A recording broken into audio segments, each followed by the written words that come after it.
Абайдың 75 жылдығын орай эстафетаны қабылдады. Абай Құнанбаев өлең сөздің патшасы, сөз сарасы. Өлең сөздің патшасы, сөз сарасы.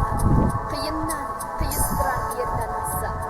Тілге жеңіл, жүрекке жылы тиіп, тек-тегіс жұмыр келсін айналасы. Бөтен сөзбен былғанса сөз арасы, ол ақынның білімсізбей жарасы. Айтушы мен тыңдаушы көбі надан, бұл жұрттың сөз танымас бір парасы.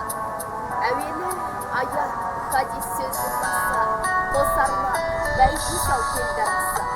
Қисынымен қызықны болмаса сөз, неге айтсын пайғамбар мен он алласы. Мешіттің құтбы оқыған ғұламасы, мүнәжат уәлилердің зарын аласы. Бір сөзін бір сөзіне қиыстырар, әрбірі келгенінше өз шамасы.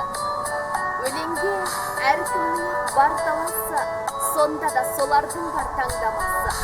Үш алтын, сырты көз сөз жақсысын, қазақ